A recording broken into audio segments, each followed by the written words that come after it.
Nous référant à Luc 15, versets 3 à 7, nous donnons pour titre au message « La brebis retrouvée ». L'amour manifesté, le berger compatissant, le sacrifice salvateur. Frères et sœurs bien-aimés, s'inspirant du cantique bouleversant « Ils étaient 4,29 », pénétrons ensemble dans l'un des mystères les plus profonds de l'amour divin. Imaginez. Dans l'immensité d'un paysage désolé, une brebis erre, tremblante et perdue. L'obscurité l'enveloppe, le froid la transite, la peur la paralyse. Mais quelque part dans les cieux, un cœur bat d'une compassion infinie. Pourquoi le berger abandonnerait-il 99 brebis en sécurité pour partir à la recherche d'une seule égarée? Quelle logique humaine pourrait comprendre cette folie divine? Quel calcul terrestre pourrait justifier un tel sacrifice? Ces questions nous transpercent l'âme, car elles touchent à l'essence même de notre condition humaine. Combien d'entre nous se sont sentis comme cette brebis perdue, errant dans les ténèbres de la solitude, du désespoir ou du péché? Combien ont cru que leur égarement était si profond que même Dieu les avait oubliés?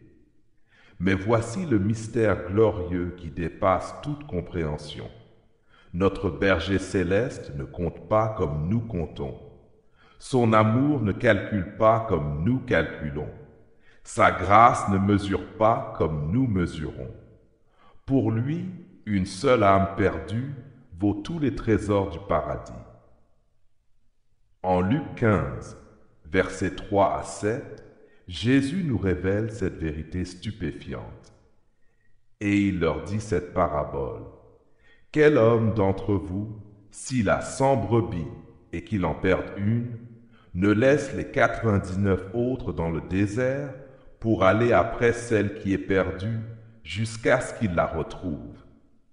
Lorsqu'il l'a retrouvée, il la met avec joie sur ses épaules et de retour à la maison, il appelle ses amis et ses voisins et leur dit « Réjouissez-vous avec moi, car j'ai retrouvé ma brebis qui était perdue. » De même, je vous le dis, il y aura plus de joie dans le ciel pour un seul pécheur qui se repent que pour 99 justes qui n'ont pas besoin de repentance.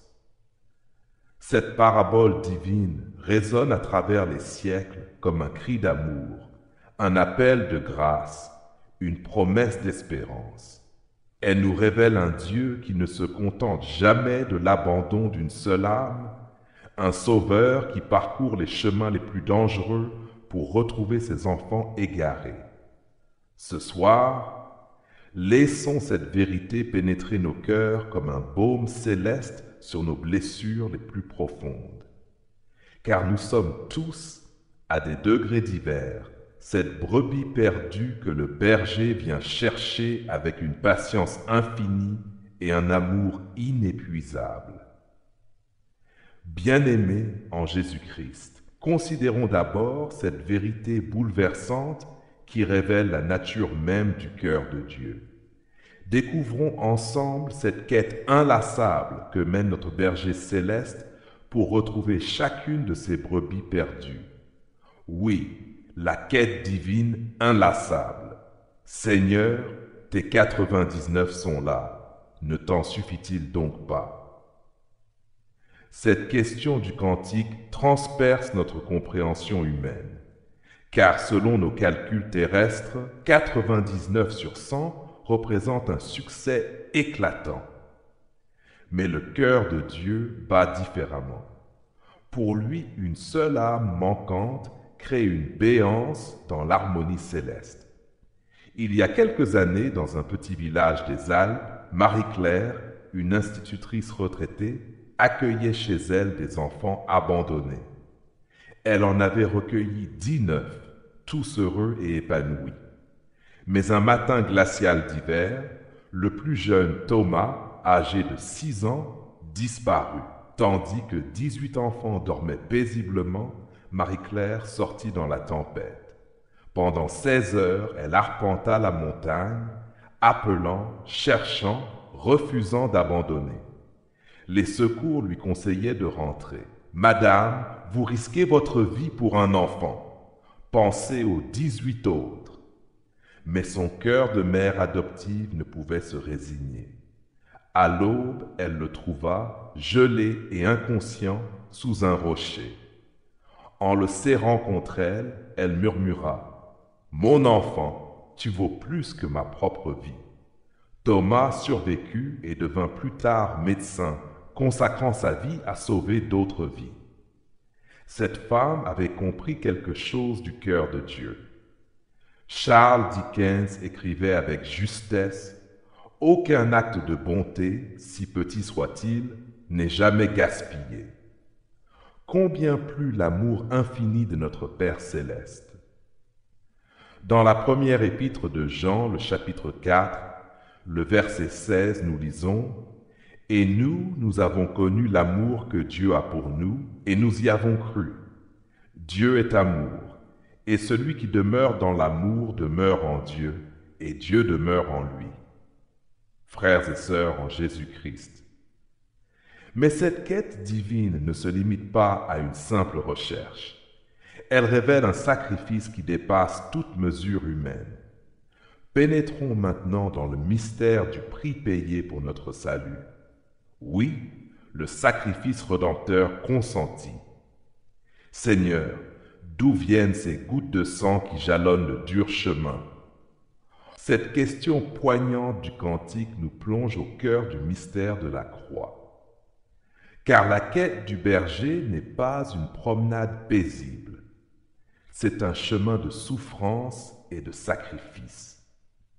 En 1943, dans un camp de concentration nazi, le père Maximilien Kolb, un prêtre franciscain, fut témoin d'une scène atroce. Un prisonnier s'était échappé et en représailles, 10 hommes devaient mourir de faim dans un bunker souterrain. L'un des condamnés, François Gajowniczek, père de famille, pleurait : « Ma femme, mes enfants !» Sans hésiter, le père Kolb s'avança vers le commandant SS.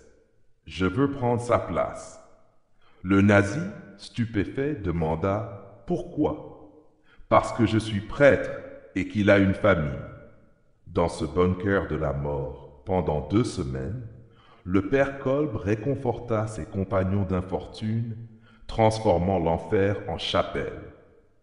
Quand les gardiens vinrent pour l'achever d'une injection mortelle, ils le trouvèrent serein, les yeux levés vers le ciel.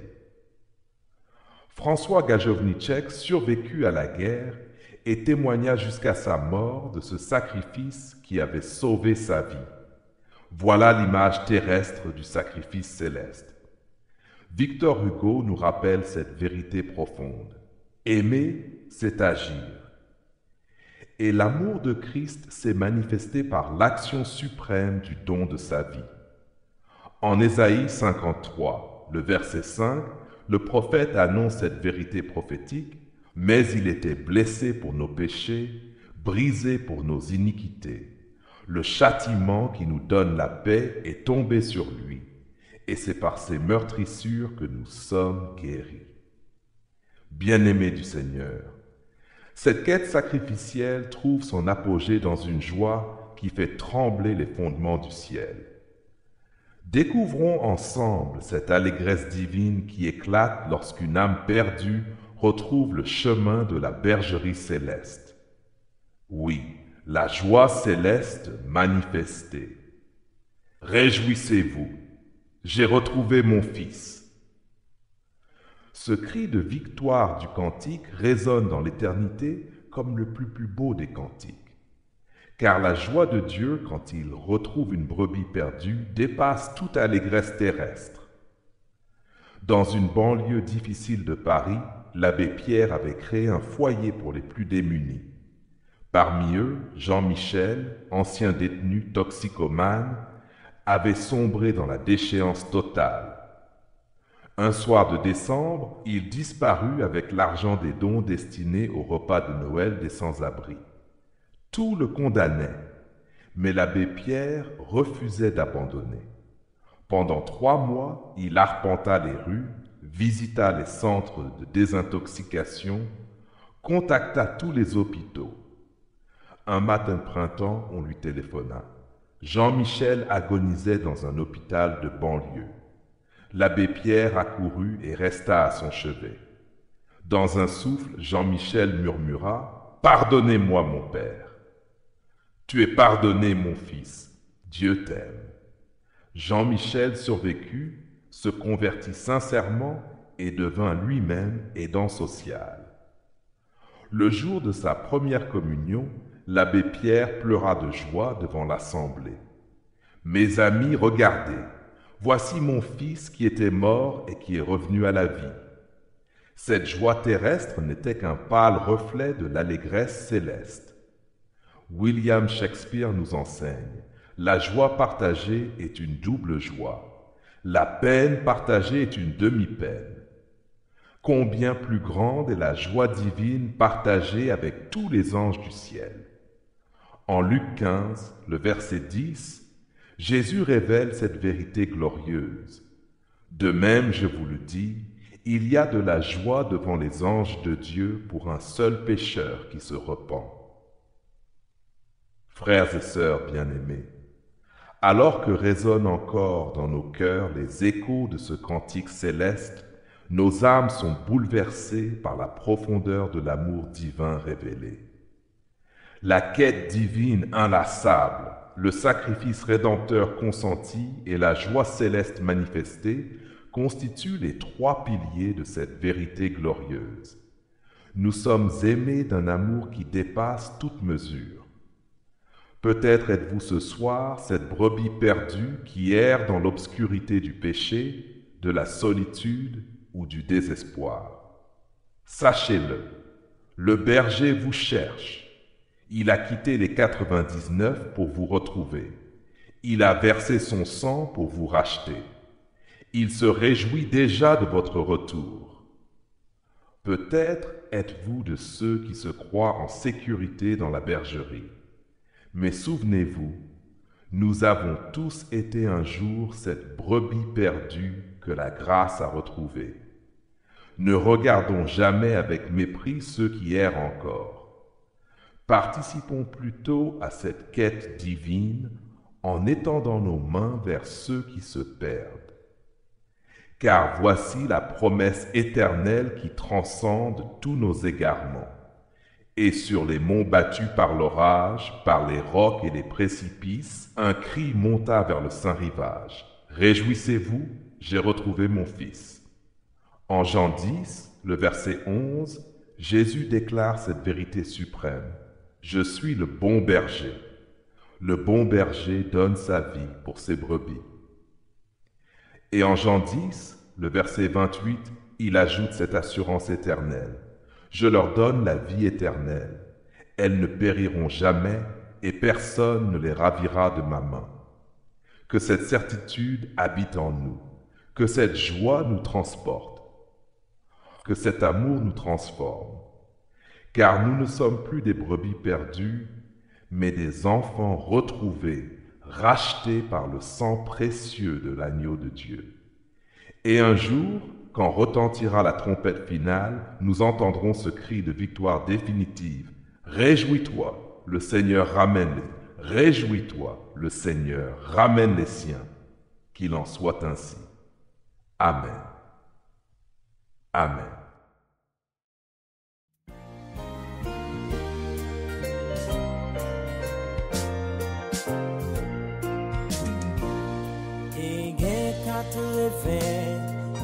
Neuf moutons yo, bien gardé nan pak la. Mais gen yon qui te perdu nan mon yo, loin kay ka protéger.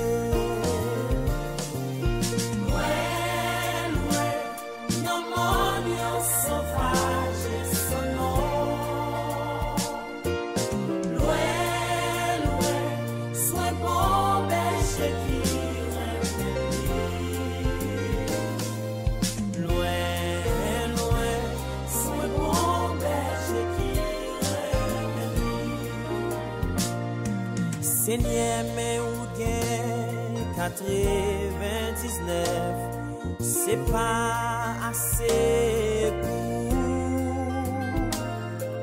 Mais ben j'ai hâté répondre ton pas, égaré loin moi. Même si j'aimais un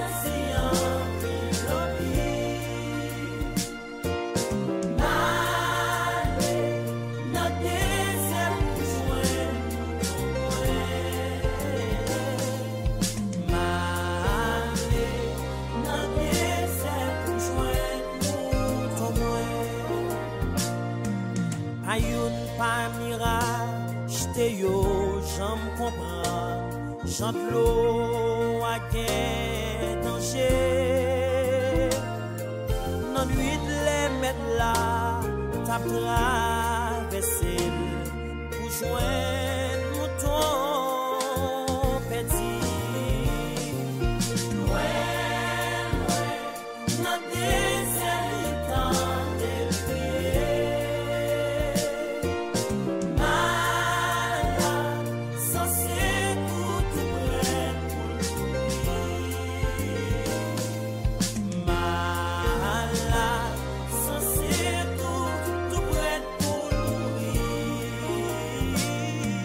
Seigneur, pour qui t'as sans tout partout, dans tout nan bon yo. Sans ça t'es versé pour yon mouton qui t'est petit bien loin. Seigneur, pour qui mais ou yo tout laissé.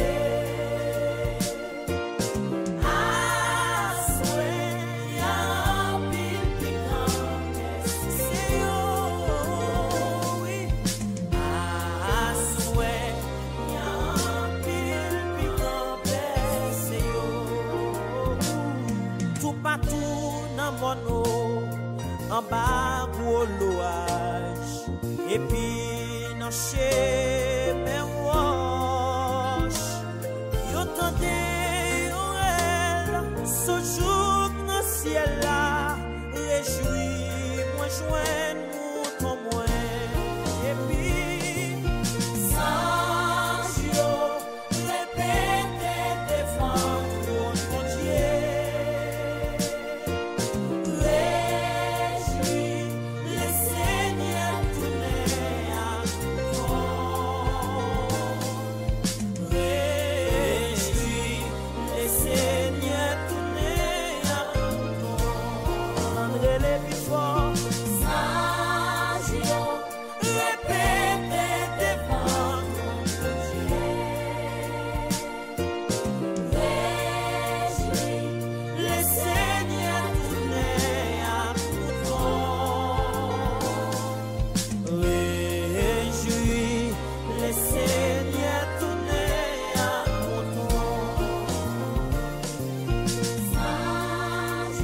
Venez à moi, vous tous qui êtes fatigués et chargés, je vous donnerai du repos.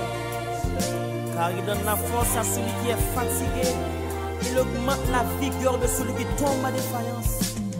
Ou même qui perd du espoir, mais qui joue Jésus, on va joindre la paix qui va jamais finir. Alléluia.